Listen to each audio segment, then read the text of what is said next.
Pumalo na po sa mahigit 100 piso ang itinaas ng presyo ng ilang bulaklak sa Dangwa. Kaya bago pa lalong sumipa ang presyo, namimili na ang ilan nating kababayan ng mga bulaklak na hindi madaling malanta. Live mula sa Maynila, saksi si Dano Tingkungko. Dano? Maris, dahil 3 araw pa bago magundas, pinakapatok ngayon dito sa Dangwa mga bulaklak na nagtatagal at hindi agad nalalanta.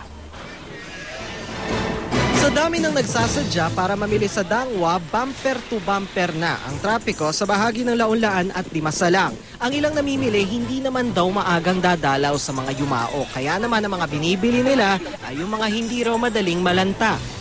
29 ngayon, kailan nyo balak pumunta ng sementeryo? Eksakto, November 1. Bakit ito yung bibili ninyong bulaklak? Kasi ito yung maganda, nagtatagal siya. Kahit ilang araw pa. Kaya lang medyo mahal siya. Kabilang sa mga inirekomenda ng mga nagtitinda ang Malaysian Mums, Gerbera, Stargazer, Carnations at Chrysanthemum na tumatagal ng lagpas 1 linggo. Pwede ang dagdagan ng mga status. Mga filler flower lang na tatagal ng 1 taon.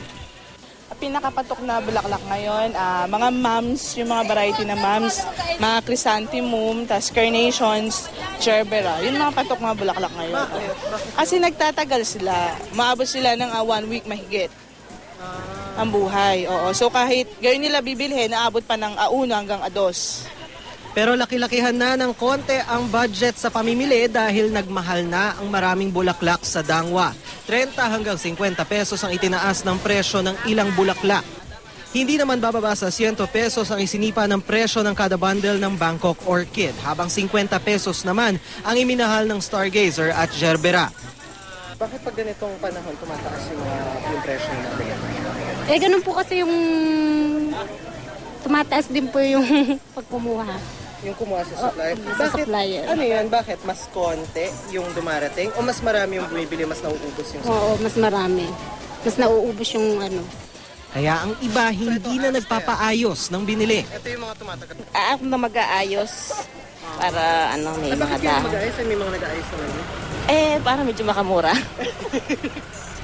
Maris, habang lumalalim daw ang gabi, siya naman ang pinakamagandang oras para mamili ng mga bulaklak. Kwento sa atin ng mga tindera rito. Bukod kasi sa mas konti ang namimili ngayon, ito rin daw ang karaniwang oras ng bagsak ng supply ng bulaklak. At live pa rin mula rito sa Dangwa sa Maynila, ako si Dano Tingkungko, ang inyong saksi.